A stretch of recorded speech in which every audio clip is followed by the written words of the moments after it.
Ay, bueno, pues ya estamos acá con la mesa de análisis. Les estaba yo platicando que andamos un poco apurados porque anda de visita por aquí el director general del canal y eso siempre nos pone a trabajar mucho.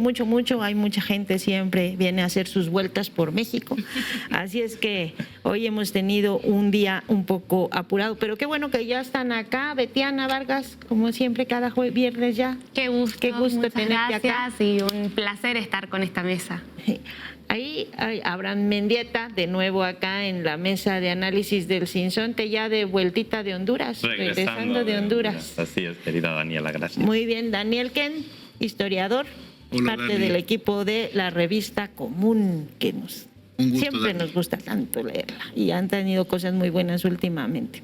Muchas gracias, Dani. Buenos días. Y Valeria Duarte, que te hemos estado siguiendo, persiguiendo, analista política, también vienes de Honduras, desempacada. También, Dani, qué gusto estar aquí y ya por fin para poder acompañarles más seguido y muchas gracias.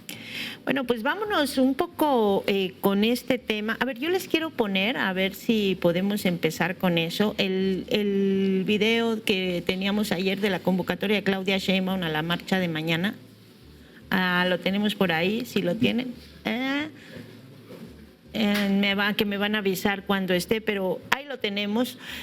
Para empezar a hablar de esta convocatoria, tenemos varios temas, obviamente Honduras, obviamente Trump, obviamente Estados Unidos, que no nos deja una semana ni la otra, pero pues vamos a ver esta convocatoria a la marcha de mañana.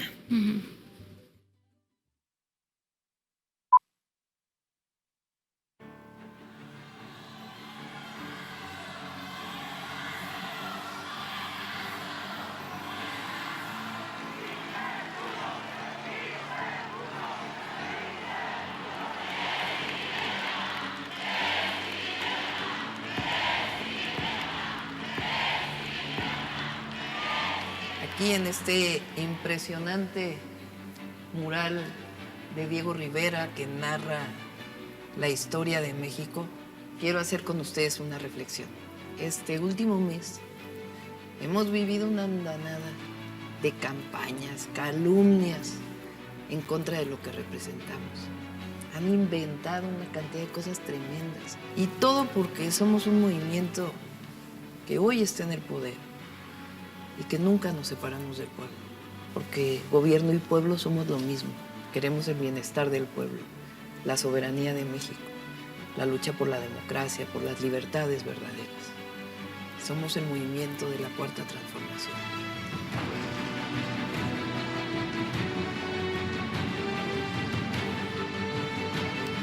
Me comprometo con ustedes que entregaré mi conocimiento, mi alma, mi vida por el bienestar del pueblo de México. No les voy a fallar. La Cuarta Transformación es pacífica. El arma más poderosa que tiene el pueblo hoy es el voto popular, es la democracia. Nuestro movimiento es enorme, fuerte. Transformación. Y eso no le gusta a los que gozaban antes de privilegios, de aquellos que hoy claman una intervención externa, porque no pueden tener el apoyo popular. El que convoca a la violencia se equivoca. El que convoca una intervención extranjera se equivoca. Y no han podido porque somos un gobierno que está cerca del pueblo. Llegamos a gobernar para el pueblo, por el pueblo y con el pueblo de México. Somos parte de esta transformación que inició con el presidente López Obrador. De todo corazón les quiero desaforadamente. Aquí voy a entrar a Palacio porque así lo decidió el pueblo y yo no le voy a fallar al pueblo mexicano. Estamos celebrando 7 años de transformación, porque él entró al gobierno el 1 de diciembre del 2018. Nosotros nos tocó el 1 de octubre del 2024. Estamos cerrando el 2025 con 7 años de transformación. 7 años, celebración histórica. El pueblo de México está más consciente que nunca. Por eso quiero invitarlos a defender lo logrado, las conquistas del pueblo. Defendamos la democracia, las libertades. Este es el México de la Cuarta Transformación. Los invito este sábado 6, 11 de la mañana, Zócalo de la Ciudad de México. 7 años de transformación, 7 años de conquistas. Llegamos todas las mujeres a la presidencia.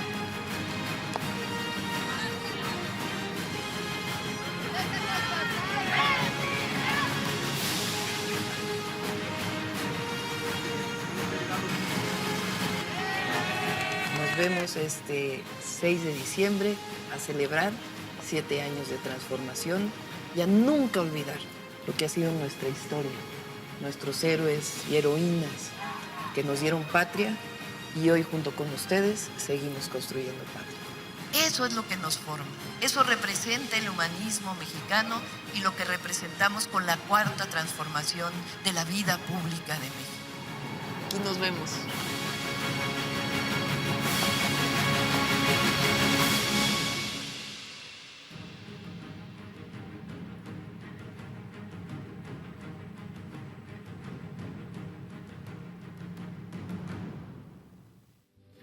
Bueno, pues ahí está el mensaje que emitió ayer el gobierno federal desde las cuentas oficiales, y como ninguno de los 4 lo había visto, según me estoy enterando, entonces les voy a pedir rapidísimo una primera reflexión de lo que les deja este mensaje. Valeria, empiezo contigo porque es la primera vez que estás acá. Claro, pagando el derecho de piso.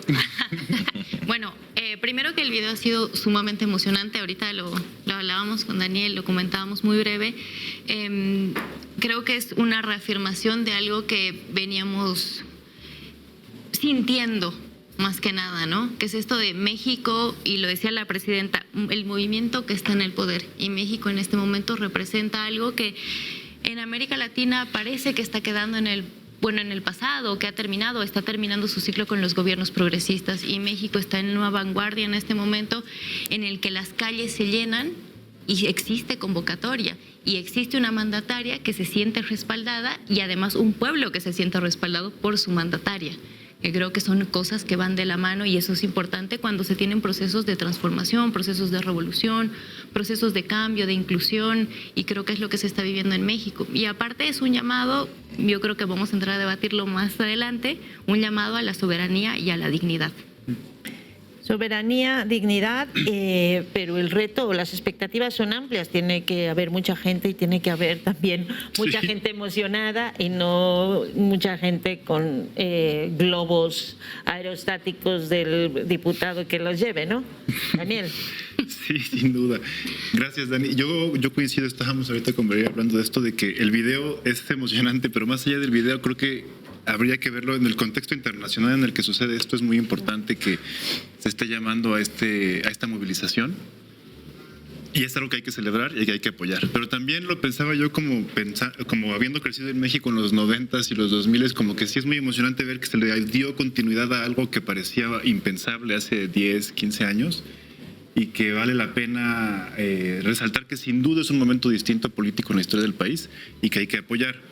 Además, creo que nada más, como analizándolo más como políticamente, creo que es un momento bien interesante para el liderazgo de Sheinbaum y lo que eso va a implicar para su posicionamiento de la presidenta respecto al partido, al movimiento López Obradorista, a la 4T, a todas esas cosas que a veces como que son la misma, pero habría que irlas separando. Y se da en un momento en el que ella está...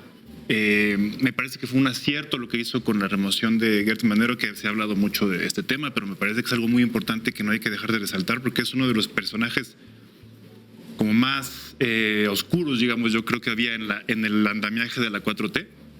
Yo diría que había como 3 personajes que conectan muy bien ese viejo pasado, ya ni siquiera llamarlo priista, sino previo del autoritarismo, que seguían por ahí, y uno de ellos era Muñoz Ledo, el otro era Gertz Manero y el otro es Bartlett, ¿no? Que siguen por ahí haciendo, y es muy interesante ver cómo eso se ha ido desmantelando y se ha ido quitando, ¿no?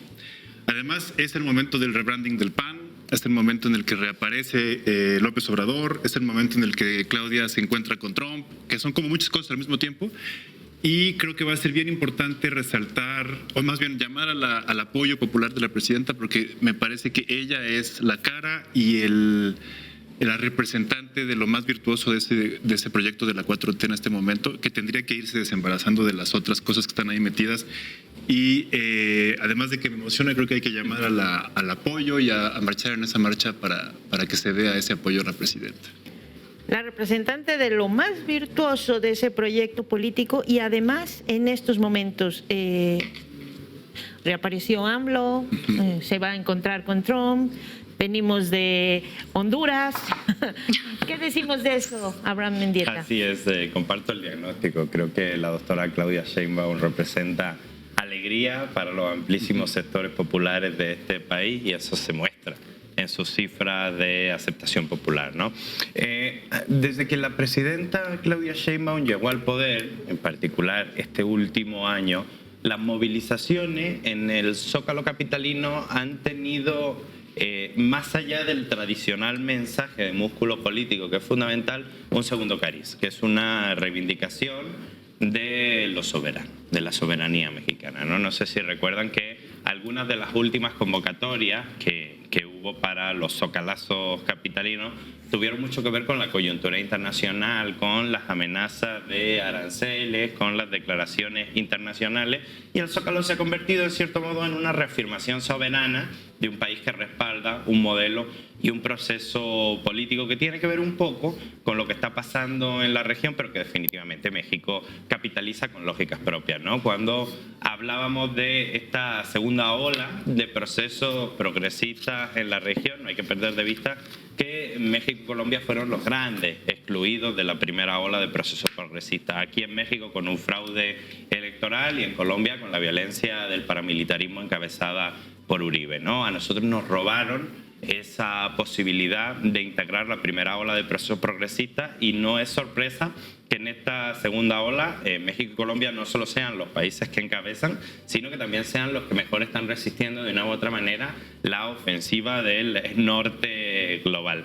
Que además tiene mucho que ver con las opciones injerencistas que hubo en esa primera ola, ¿no? Ellos tuvieron Plan Colombia, nosotros tuvimos Iniciativa Mérida, que fue la manera en la que militarizaron gran parte de la región con sus intereses particulares, ¿no? Lo que vamos a ver mañana en el Zócalo capitalino es un desborde de alegría, es un desborde de militancia. Para quienes nos ven de distintas partes del continente y no están tan familiarizados con la dinámica política mexicana, pues ahora sí que, como dicen en mi país, van a flipar, porque de punta a punta del Zócalo capitalino y todas las calles aledañas se van a desbordar de militancia alegre, comprometida, defendiendo un proceso político que ha sacado a 13.5 millones de personas de la pobreza, que ha metido en la Constitución las becas para estudiantes, las pensiones para adultos mayores, los apoyos para las personas con discapacidad. Bueno, hay un pueblo bastante organizado que respalda eso y verán mañana qué día tan alegre. Y además con nuestro director general, con Pablo Iglesias, que va a poder ser testigo directo de todo eso, así que nos da mucho gusto, ¿no? Lo vamos a mandar con cámara a la calle para que esté reporteando. Betiana, dime, ¿tú qué impresión tienes? ¿Ya has tenido, te ha tocado, diríamos, momentos históricos? ¿Te ha tocado? ¿Te tocó? Sí. Estuviste en la última conferencia de Andrés Manuel López Obrador y en otras cosas importantes acá de México. ¿Qué impresión te da el momento y lo que se puede esperar de mañana? Comparto plenamente lo que decían recién mis compañeros y mi compañera. Creo que es un momento que está viviendo México muy revelador, ¿no? En términos históricos. Y también viene a colación de esta obra grandeza, ¿no? de Andrés Manuel, que ahora voy a comentar. Pero creo que es lo que se va a vivir mañana en las calles. Además de que voy a festejar mi cumpleaños, porque fue mi cumpleaños el 2 de diciembre. Entonces, quienes no tenían pensado ir al Zócalo, vayan por mi cumpleaños. Y festejamos ahí. Y el 2 de diciembre, que además fue el aniversario de aquí, de la salida del Granma, de Fidel y del Che. Salida a la revolución. Sí, acá. Ayer lo tuvimos en un enlace con la Embajada de Cuba, justo porque hubo un aniversario, un festejo acá por la salida del Granma en un momento también complejo. Wow, Hay mucho que celebrar mañana. Saliendo de ahí al 420, al Salón Corona o algo así a festejar. Planazos. Vamos al Zócalo, acompañamos a la presidenta y creo que sí es necesario, como bien lo decía el compañero, de reforzar ese apoyo a la presidenta porque hoy lo necesitan más que nunca, sobre todo por este plan sistemático de injerencia que está encabezando obviamente Donald Trump, pero que habla de este capitalismo voraz que viene básicamente desde su misma receta imperial a querer intervenir sobre los procesos locales. Ahora seguramente comentaremos lo que ha pasado en Honduras, pero también lo vimos en Argentina, lo vimos también en Bolivia, en Chile. Ahora, bueno, vamos a tener una definición, pero creo que es este plan sistemático que en aquel momento, en la última mesa de análisis que estuvimos acá, comentábamos, ¿no? Como esta reinvención de esta doctrina Monroe y este plan Cóndor. Por eso mismo creo que es necesario que todo el pueblo mexicano acompañe a la presidenta mañana, acompañemos a la presidenta, porque ya se convierte en una defensa de autodeterminación de los pueblos de toda América Latina, y creo que hay que defender el proceso mexicano como está siendo llevado en los últimos 7 años en esta gran transformación, no solo de las condiciones materiales del pueblo mexicano, sino también de la revolución de las conciencias, que me parece que es también lo más, digamos, importante que ha tenido México para poder darle esa conducción ideológica al proceso de entender bien cómo se dividen las aguas y de qué lado uno tiene que estar ubicado frente al conflicto, sobre todo cuando vemos este tipo de embate como el que estamos hoy viviendo en la región en todo su esplendor. Y además, en términos internos, remarcar, ¿no? Se llega a estos 7 años con una reducción a 40 horas la jornada laboral, que creo que es muy importante. También lo debatía. Gradual, eso hay que decirlo porque no toda la gente está tan contenta con esa gradualidad.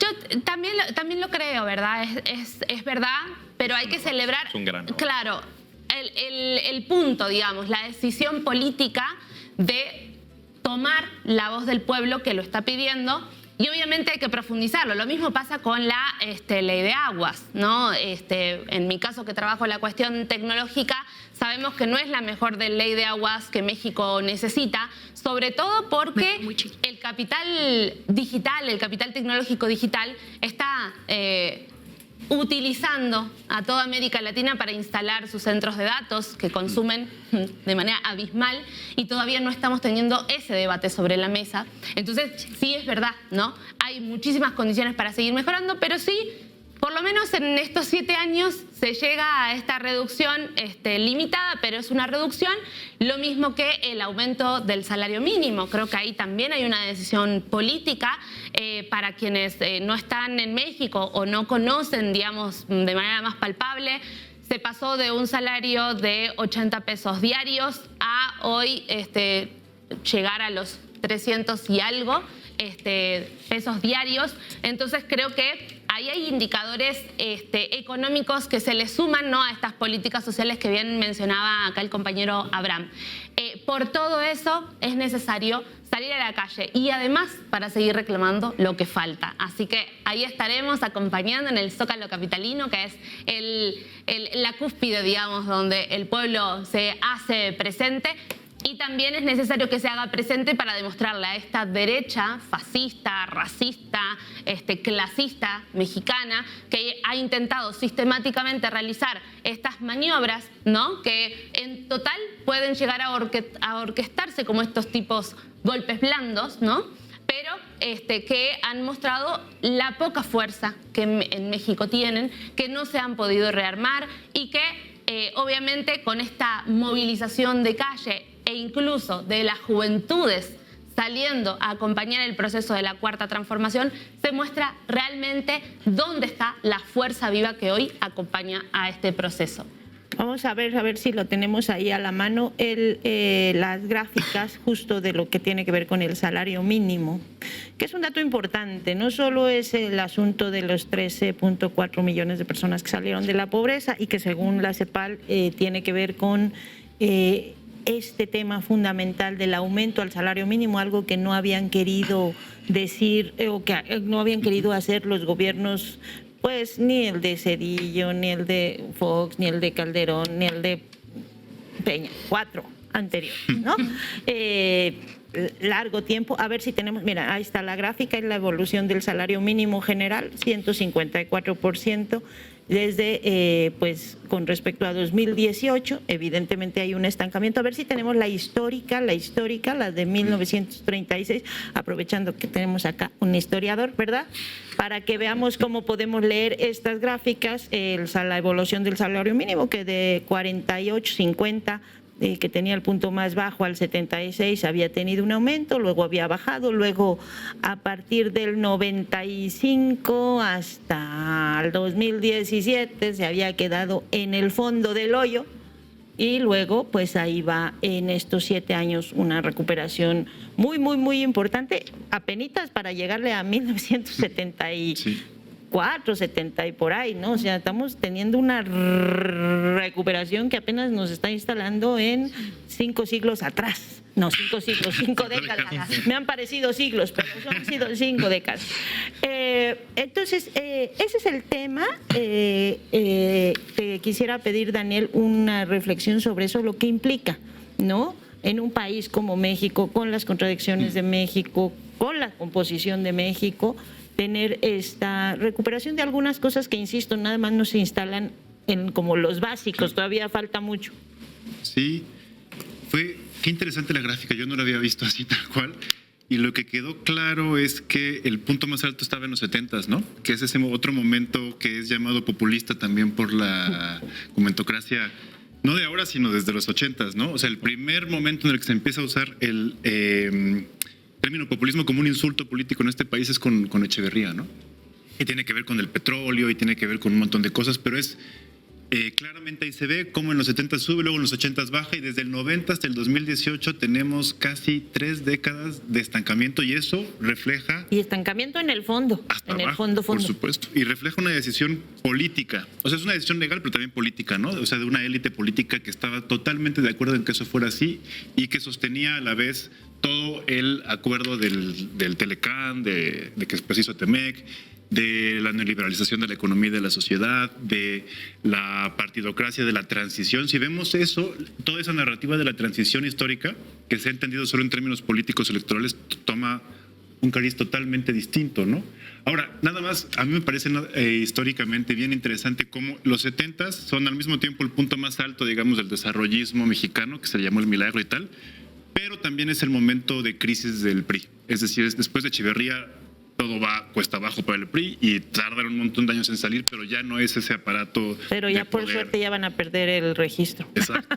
Pero digamos, comparándolo con el momento presente, ahorita tenemos un nuevo pico de redistribución de la riqueza con un régimen que no está en crisis de legitimidad, al revés, está como en un momento de inicio y de arranque. Entonces, si lo hacemos esa comparación, me parece que son muy buenas noticias para México en términos económicos y políticos cuando se conjunta un régimen con legitimidad, con una agenda redistributiva real que además dar resultados que ya son reconocidos internacionalmente. Creo que es un escenario enormemente favorable. Favorable en un contexto enormemente desfavorable y ahí en un contexto mundial, regional, global muy desfavorable, que eso es lo que quisiera aprovechar a los que vienen de Honduras. Tenemos a un gobierno de Estados Unidos abiertamente interviniendo. Si no es con guerra de aranceles o con amenazas arancelarias, es con flotillas militares ahí en el Caribe y además bombardeando embarcaciones civiles y si no, directamente diciéndole a la gente por quién votar o por quién no votar, como ocurrió en Argentina, como ocurrió ahora en Honduras. ¿Cómo nos entendemos en ese mundo, en estas cosas que más o menos dices, vamos empezando a recomponer el camino en este contexto, Valeria?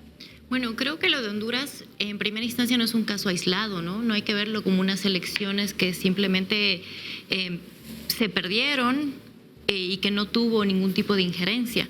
Creo que es importante ahora que analizamos elecciones en todos los países de la región, primero prestar atención quiénes conforman los poderes electorales, ¿no? Quiénes son partes miembros, qué grupos oligárquicos tienen relaciones internas y lamentablemente también tomar en cuenta la posición de Estados Unidos sobre los candidatos que eligen en nuestros países. Porque abiertamente ahora te dicen, como decías tú, por quién vas a votar y además que condicionan al pueblo a que si no votas por ellos no van a existir ningún tipo de apoyos. Lo que pasó en Argentina fue grosero y volvió a pasar abiertamente en Honduras.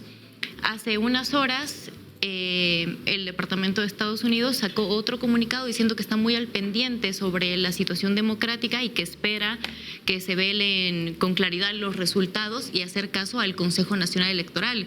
Cuando el Consejo Nacional Electoral de Honduras, hace un mes aproximadamente, dijo que había un posible intento de fraude y además replicó unos audios entre otra consejera y el Partido Nacional. Entonces estamos hablando de una injerencia política dentro del Estado hondureño, pero también desde intervención desde fuera, ¿no? Y esto se mueve además en un contexto en el que existen bases militares en todo el Caribe. Trinidad y Tobago, El Salvador, República Dominicana, el ataque sistemático a Venezuela y también lo que implicaría Honduras en este juego geopolítico. Sé que vamos a hablar de muchas cosas, pero todo se conecta, como lo decíamos en algún momento. Hablar del tránsito de la droga también es parte de eso, ¿no? Petro, después de las elecciones de Honduras, que ni siquiera tenemos los resultados certeros hasta el momento, evidenció que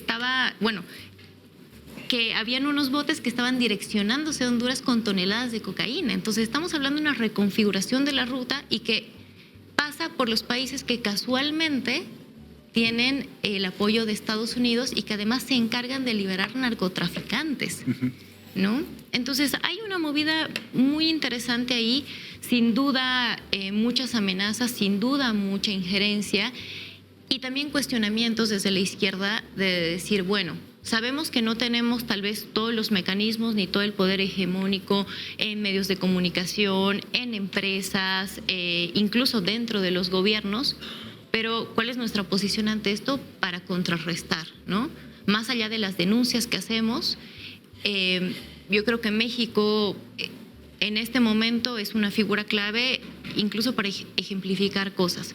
La movilización territorial es algo que siempre nos ha respaldado, por lo menos en la primera ola de los gobiernos progresistas.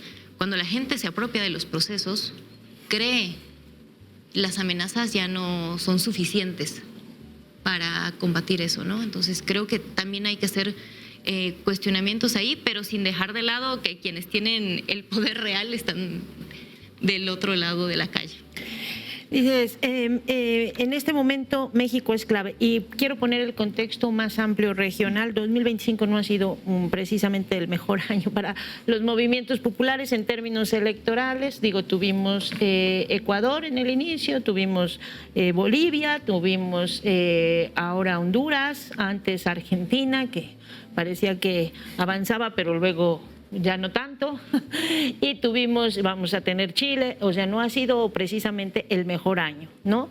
En esa configuración, el papel de países como México y de Brasil y Colombia, que el próximo año tienen elecciones, toman un tema relevante, ¿no? No son países que podamos como darnos el lujo también de ir perdiendo en movimiento popular.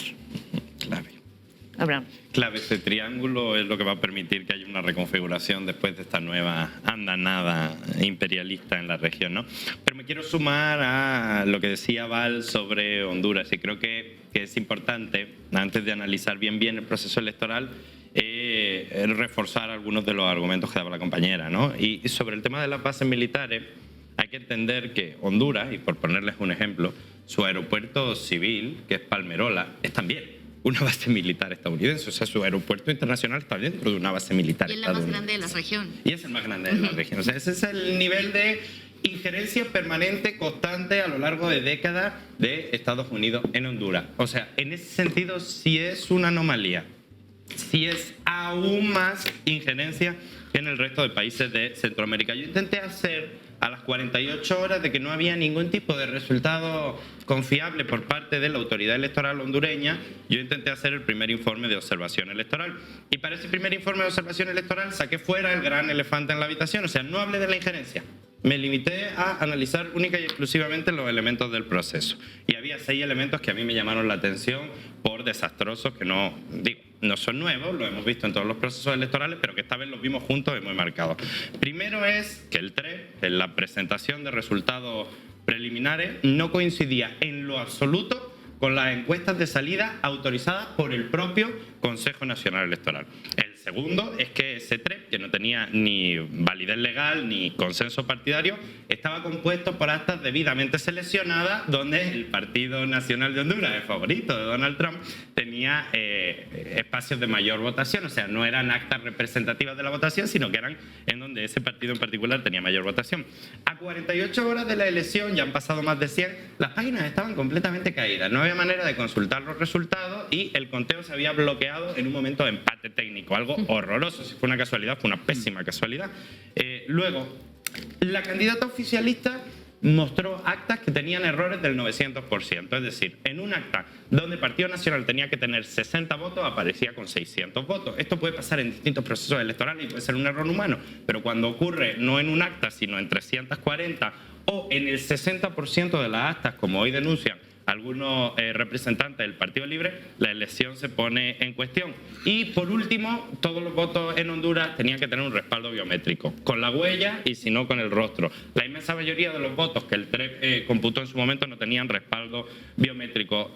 Más allá de todas las irregularidades, que en este caso son irregularidades técnicas de un proceso electoral, yo lo que creo, con mucho respeto, con mucha tristeza, es que nuevamente le van a robar la elección a Salvador Narrala, que además es un cobarde y se va a dejar robar la elección nuevamente.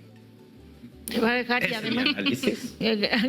Gracias. Bueno, pues tampoco creo que fuera muy esperanzador que ganara Narrala, ¿verdad? O sea, forma, tampoco podría ser, se va a dejar y lo que sea, pero tampoco era una cosa muy esperanzadora, porque la diferencia con una candidata que además lo platicamos acá, era una buena candidata, totalmente, tenía una buena propuesta, y el gobierno de también de Xiomara Castro ha sido un gobierno bueno, sin ser espectacular. A ver, y Narrala no dudó lo más mínimo en arrastrarse cuando el comunicado de Donald Trump pidiendo el voto para Partido Nacional y Astura, Narrala salió inmediatamente: no, mi querido presidente, a usted lo desinformaron, si yo voy a ser el con el que mejor se va usted a coordinar. O sea, si le dio el síndrome de Rodrigo Paz. Que le van a robar la elección, le van a robar la elección, y que se va a dejar, se va a dejar. Exactamente. Bueno, no es un buen escenario. Honduras, además, con la liberación, que eso es quizá una de las cosas, no solo es, les quitan la presidencia a un gobierno que además venía, y hay que recordarlo, había sido la respuesta popular a un golpe de Estado, el de Manuel Zelaya, y se lo quitan, lo van a recuperar el gobierno, pero además liberando a Juan Orlando Hernández, que estaba ya sentenciado a 45 años de prisión por narcotráfico, lavado de dinero y todos los agregados que encontró además la justicia de Estados Unidos. No había sido otros, su propia justicia les había dicho esto. Este señor, ese sí que dirige grupos criminales en Honduras, y ese además tiene una amplia red de relaciones criminales, y en lugar de echarle bombas y drones, Trump lo libera y lo saca de la cárcel y dice: pobrecito. Así es. Además que está, digamos, juzgado, digamos, ya condenado por traficar unas 400 toneladas de cocaína a Estados Unidos, y ahí realmente se cae todo ese relato de Estados Unidos de combatir al narcotráfico, que es el caballito de Troya, digamos, que utiliza Estados Unidos para meterse a los países y para, obviamente, atacar a los pueblos y atacar digamos, los procesos populares de esos pueblos, ¿no? Instalar, buscar estas oligarquías, buscar estos sectores privilegiados que reclaman volver a su statu quo. En esa convivencia, Donald Trump establece este plan sistemático. Y creo que ahí ese es el elemento más brutal de lo que sucedió en Honduras. La escuchaba, creo que ayer o antes de ayer, Rixi Moncada daba una entrevista y ella hablaba precisamente de esta orquestación, digamos, de un golpe electoral en curso, ¿no? Obviamente sabemos que los resultados, más allá de la denuncia de fraude, son resultados que han sido parte de un proceso electoral muy difícil, digamos, para los sectores populares. Sobre todo porque, además de que hubo una participación del 45%, ¿no?, del electorado, digamos, de quienes tenían condiciones a ir a votar, habla de lo extorsivo, ¿no?, de la campaña de Donald Trump sobre el pueblo hondureño, principalmente, y esto lo marcaba Rixi, sobre las remesas, que es uno de los principales ingresos sobre economías, sobre pueblos migrantes históricamente expulsados de sus territorios por las condiciones económicas que han atravesado a esos pueblos, no por una decisión de los gobiernos populares, sino por la de los neoliberales, ¿no?, que han obligado a muchas familias a migrar. Entonces Rixi hablaba justamente de esas, creo que son como 2,5 millones de familias que reciben remesas. El 30%. Es el 30% de su población. Entonces, ¿cómo no va a ser extorsivo, ¿no?, que Donald Trump diga, este es mi candidato, y si no van a votar a mi candidato en las próximas elecciones, no van a recibir el apoyo de Estados Unidos? Estados Unidos cierra las puertas. Claro, o sea, estos mensajes son altamente extorsivos, son un chantaje atroz, digamos, que hace Estados Unidos, y que yo lo ato a lo que sucede con Argentina, ¿no? Porque esto también hay que poder enlazarlo, ¿no?, a lo que sucede a nivel regional. Y en Argentina nos pasó exactamente lo mismo en las últimas elecciones, con un préstamo histórico que supuestamente Javier Milei iba a tener de la mano de Donald Trump y del Tesoro de Estados Unidos, que hasta ahora no llegó y que hasta ahora fue una promesa totalmente tirada al aire.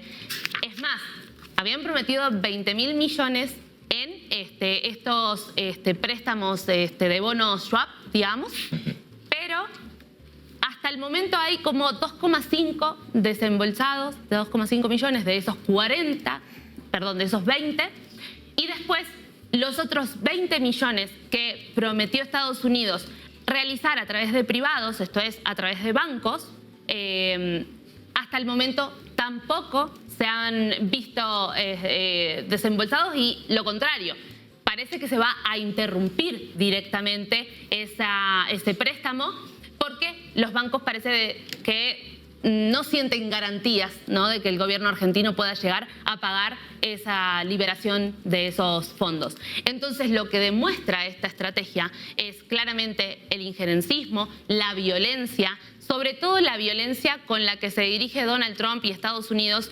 a las familias, digamos, de América Latina, que es básicamente sobre el plato de comida. Creo que es lo más atroz que hoy está haciendo Estados Unidos, además del bombardeo que ahora vamos a pasar a hablar seguramente en el Mar Caribe.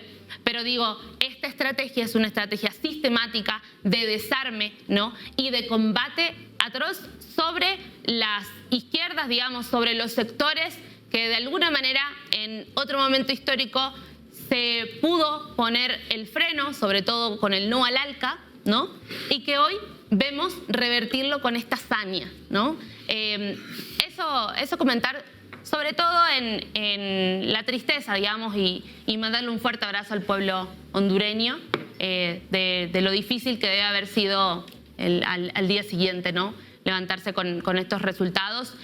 Y, bueno, esperarnos lo peor, ¿no?, porque además del empobrecimiento de las familias, como decían los compañeros y las compañeras, el tema de las bases militares, otro punto caliente, ¿no?, para apuntar sobre Venezuela, ¿no?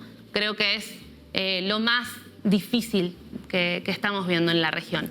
Por eso ahí hay una responsabilidad histórica, insisto, para México, para Brasil, también para Colombia, ¿no? Colombia todavía está haciendo fuerza para que no entre. Brasil y Colombia tienen elecciones el próximo año y va a ser una batalla muy difícil también. Muy difícil. 400 toneladas se consideran consumo personal en Estados Unidos, nos pregunta alguien acá en el chat. Bueno, pues no lo sé, lo que sí sé es que gobiernos directamente ligados con el narcotráfico, como puede ser Honduras o como puede ser el propio Ecuador, que también tiene ya muy documentado que por ahí sí, que por ahí sí pasan las drogas, esos no están tocados, en cambio está toda una andanada sobre cárteles inexistentes como el que señala a Nicolás Maduro, que es este cártel de los Solos, que está también claro que no existe. Pero justo en ese contexto, hoy, en estos momentos o un poquito más tarde, deben estarse reuniendo por primera vez Claudia Sheinbaum y Donald Trump personalmente. En junio de este año se iban a reunir, había expectativas con el G7, pero él se fue antes porque tenía que ir a atender la guerra en Irán, entonces no pudo haber ese encuentro. Sí han tenido pues cada uno reuniones con el primer ministro de Canadá, vino a México ahora apenas en septiembre, está toda la atención por la negociación del tratado comercial, está toda la atención por las guerras arancelarias y por estos avisos de yo voy a invadir, voy a bombardear a todos los países que producen droga, menos a mis amigos de Honduras y de Ecuador.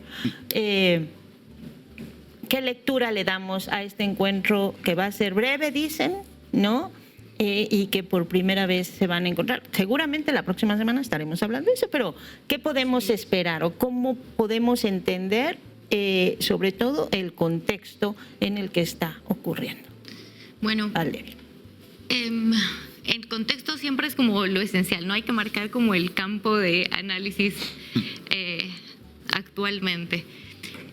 Solo quería dar un dato antes de entrar a este tema, que hoy justamente con todo esto que estamos hablando y seguramente va a tener repercusiones y tiene que ver con todo esto, Cuba inauguró el primer Observatorio Nacional de Drogas, ¿no? También como una respuesta inmediata. A ver, acaba de pasar esto en Honduras, es la excusa, entonces van a entrar a todos nuestros países bajo la lógica de combatir el narcotráfico, entonces nos adelantemos. Creo que México también está haciendo eso. Y en un momento en que los países básicamente ponen fotos creadas con inteligencia artificial con, los candidatos de Trump, con él y Milei al lado para decir que van a ganar como pasó en Honduras, tener una presidenta que vaya a sentarse al mismo nivel que el presidente de Estados Unidos para dialogar ciertas cosas. Dicen que van a ser 5 minutos, solo va a ser el sorteo de la FIFA y demás, pero sabemos que hay mucha más simbología detrás de eso, ¿no? Ayer en la mañanera la presidencia me mencionaba que le preguntaban si ella tenía algún plan diplomático para lo que está sucediendo en la región. Y ella lo dijo muy firme: nosotros tenemos toda la voluntad de generar las condiciones para tener un espacio de paz. Y además hablar de cooperación sí y subordinación no. Yo creo que en este contexto en que América Latina está siendo nuevamente un espacio de disputa de Estados Unidos, además cuando Trump va y firma otro tratado de paz en República Democrática del Congo justamente para que las empresas vayan a sacar tierras raras, que ojo, yo creo que ya se está metiendo en territorio que le interesa más a China que a América Latina, tener este tipo de posiciones pues demuestran que existen todavía estructuras que representan soberanía, ¿no? Y que ponen un alto. Y siento que esto también va vinculado al respaldo que le dio Andrés Manuel a la presidenta con ese mensaje que, si bien trataba de presentar un libro, pues los mensajes más importantes que lanzó, nos organizamos para salir a defender la democracia contra la injerencia, en defensa de la presidenta y por la soberanía del país. Entonces creo que este encuentro, un día antes de, yo creo, la mayor movilización que va a tener Morena, y no solo Morena como partido, sino como movimiento de lo que significa este momento en México, es sustancial para entender que todavía América Latina está disputando la no injerencia en nuestros territorios. Aunque parezca increíble. Daniel, aquí tenemos en nuestra pantalla atrás la imagen que nos hizo Walo, que siempre es maravillosa. Está Claudia con su baloncito. Vamos a jugar fútbol, llevémonos bien y seamos amigos. Trump con su misil y Carney, pues como...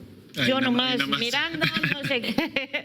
Yo no sé si estoy invitado al juego o no, qué vamos a hacer, pues no sé si me gusta qué lectura le damos a la reunión.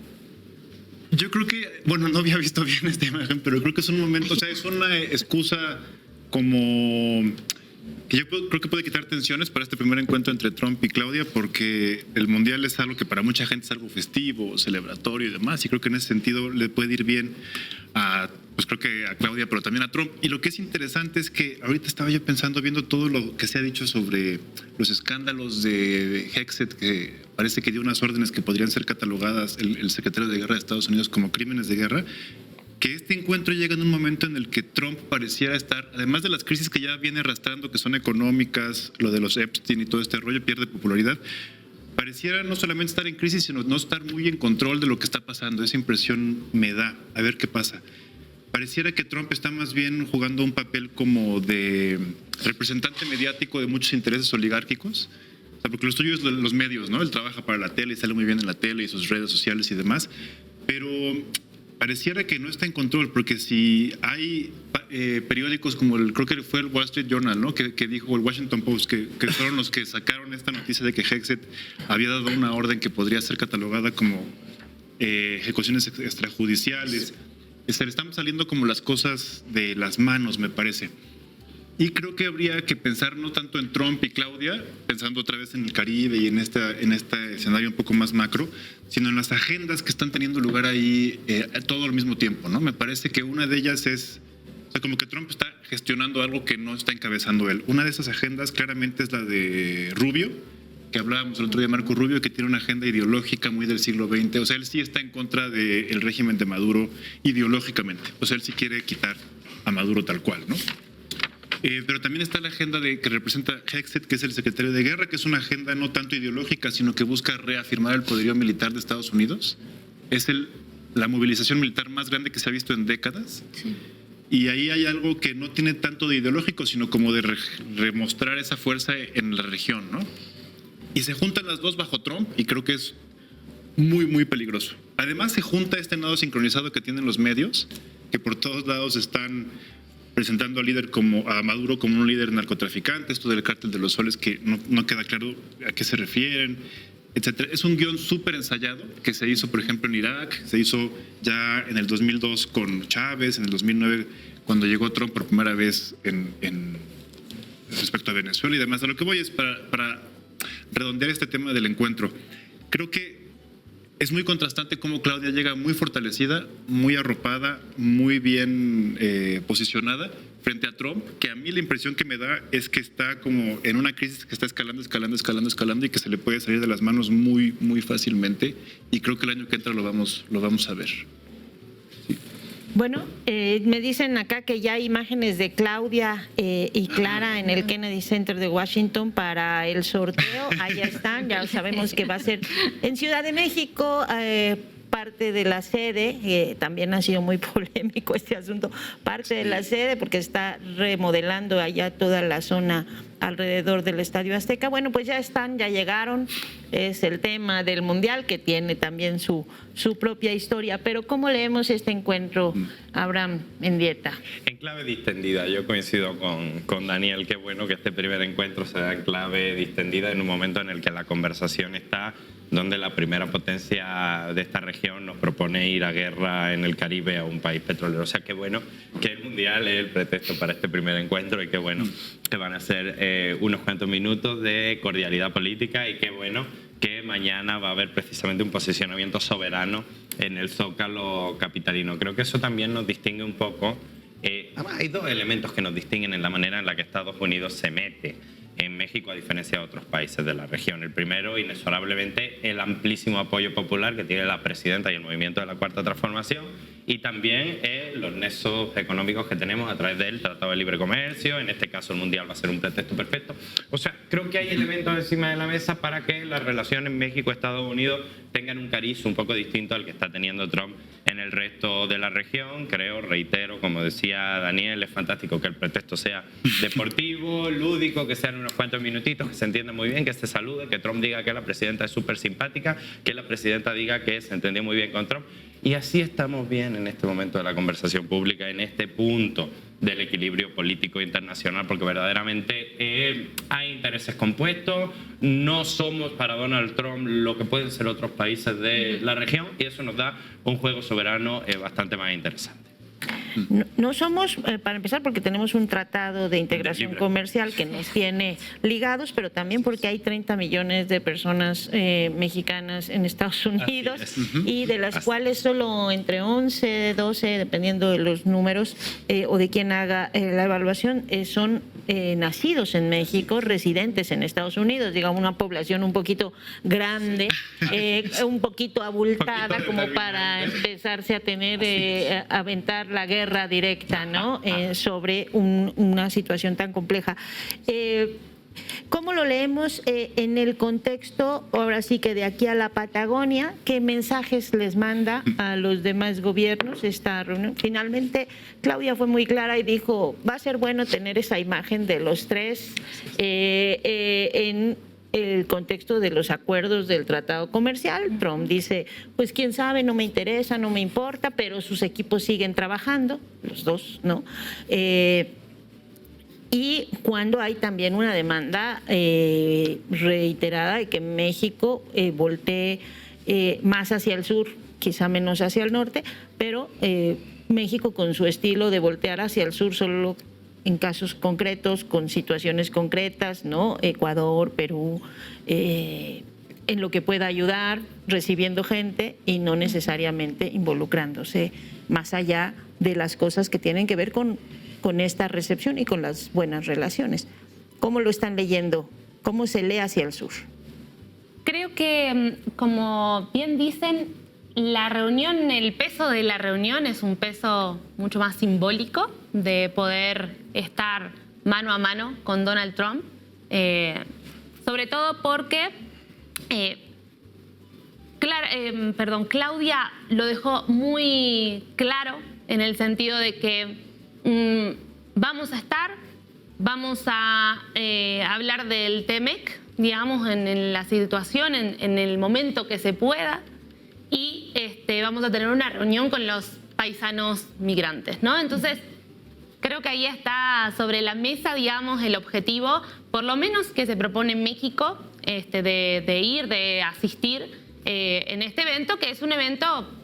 Y además es importante aprovechar para ir a reunirse con migrantes en un momento en el que el discurso antimigrantes está... En un momento donde Estados Unidos está de cacería sobre los migrantes y las migrantes mexicanas. Entonces, creo que no es menor ir a su territorio y decir, me voy a juntar con mis paisanos a ver cómo lo están viviendo. Eso un gobierno neoliberal no lo hubiese hecho, pero ni por casualidad. Entonces, ahí hay dos puntos que me parece que son importantes, sobre todo para ver el impacto que vamos a observar después, porque después tienen que salir las declaraciones y van a salir a hablar y demás. Y creo que es importante, sobre todo conociendo la historia de México o lo poco que uno puede llegar a conocer como desde afuera, hoy hablar del TEMEC en este plano es contradictorio, ¿verdad? Porque en los 90, en el 94, estábamos totalmente en contra con los tratados de libre comercio, ¿no? Pero creo que hay una manifestación clara para poder debatir este tratado, y esto es también para toda América Latina importante, porque la forma en la que se va a renegociar ese tratado de libre comercio habla del proyecto que se está construyendo hacia el interior de México, que es un proyecto sobre todo de inclusión social, es un proyecto mirando hacia los trabajadores con una perspectiva de soberanía a través del Plan México, que obviamente puede llegar a tener todos, cuando uno se acerca, digamos, todos sus detalles, pero creo que es importante observarlo en ese marco. Y creo que para las economías, sobre todo estadounidenses, y también lo pienso para la canadiense, porque en el territorio mexicano las mineras canadienses están, no van a soltar ese tratado de libre comercio así tan fácilmente. Lo mismo para Estados Unidos. En una de las mañaneras que se dieron, creo que fue esta semana, se explicaba cuál es el porcentaje, digamos, cuánto representa la economía latina, por decirlo, ¿no?, de trabajadores latinos que producen dentro de Estados Unidos. Y se hablaba precisamente de que si solo los latinos y latinas en Estados Unidos se contasen, digamos, como un país en sí mismo, sería la 10ª economía mundial.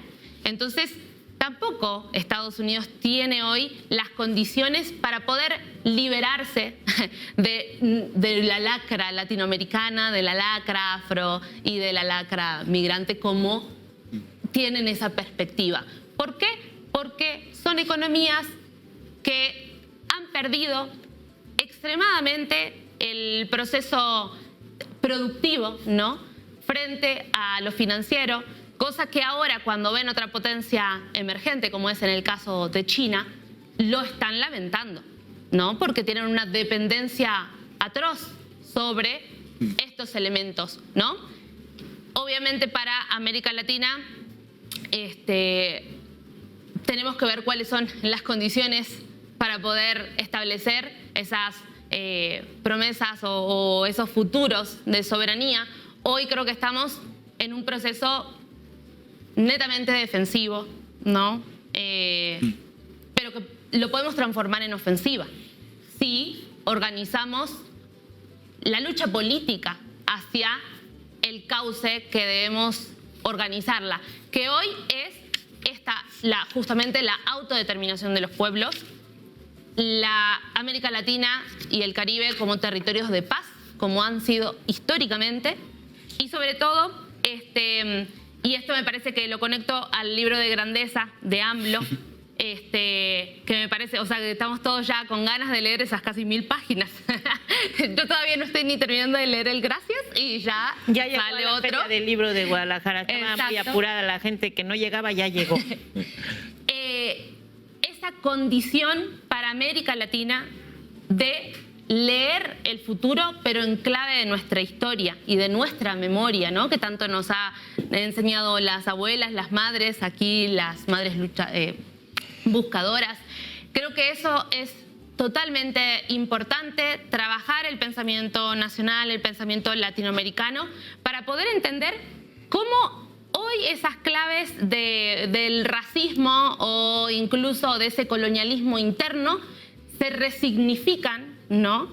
Y pensando que quizás hay que mirar hacia ese futuro distópico que nos intenta, digamos, poner en el foco la aristocracia financiera y tecnológica, en realidad los pueblos tenemos que mirar antes el pasado para observar de dónde venimos, cuáles son esas condiciones y poder desde ahí marcar esos rumbos posibles, esos caminos posibles hacia adelante. Creo que ahí está el papel bien importante ya lo decía Lenin, ¿no? No hay teoría revolucionaria, no hay práctica revolucionaria sin teoría revolucionaria y viceversa.